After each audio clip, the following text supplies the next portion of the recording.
Le seul moteur, entre guillemets, à énergie libre, qui est fabriqué en grande série, c'est le moteur japonais Minato, dont parle toute la presse alternative dans ce domaine.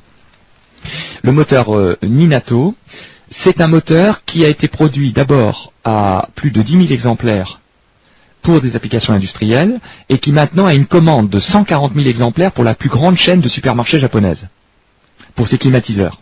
Alors j'explique, c'est un moteur qui est fait avec des aimants, en fait, et ces aimants sont très astucieusement utilisés, ils sont en biais, si vous voulez, enfin je ne vais pas vous expliquer sans image, c'est pas possible. Mais là, référez-vous à Top Secret, à Nexus et à ces magazines qui ont décrit en détail ces moteurs. Ou bien, allez sur le site de Nodin et vous aurez tous les liens pour voir décrit ce moteur. Vous aurez de très belles images par ordinateur, vous comprendrez, même si vous êtes totalement imperméable à la mécanique. Bon. Donc ce moteur de Minato, il faut savoir que vous consommez quelques milliwatts pour simplement commuter les aimants. C'est des petits circuits électroniques qui font des commutations, comme des petits relais.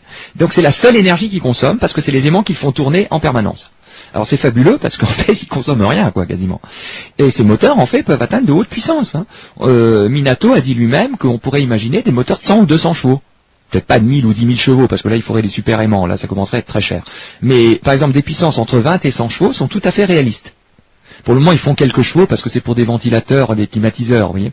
Mais il a dit lui-même, il n'y a pas de problème. Il a, je crois, même fait des prototypes, déjà, dans plusieurs dizaines de chevaux, et qui vont tôt ou tard être produits. Alors la question est de savoir, vous savez peut-être tous maintenant, puisque ça a été souvent abordé sur l'antenne de R.I.M., que tous les gens qui avaient fait des moteurs à énergie libre, il y en a eu pas mal, au mieux se voyaient bloqués, de façon un peu traître, vous voyez, c'est-à-dire du style non, ça nous intéresse pas, mais en fait il y avait eu une intervention dans les usines concernées qui disait au début, oh c'est super votre moteur, et puis une semaine après, non monsieur, finalement ça nous intéresse pas, c'est parce qu'entre temps ils avaient reçu un coup de fil d'en haut qui leur disait, les mecs, si jamais vous le faites, on casse votre usine, on la ferme.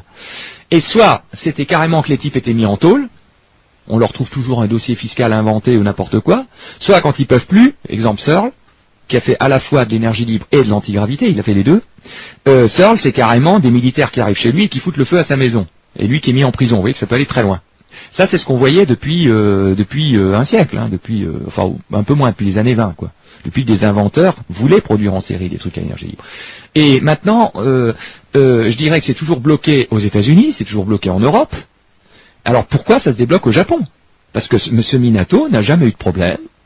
Les industriels japonais ont dit c'est très très intéressant votre truc, et on met les fonds. Et ils ont mis beaucoup d'argent dessus.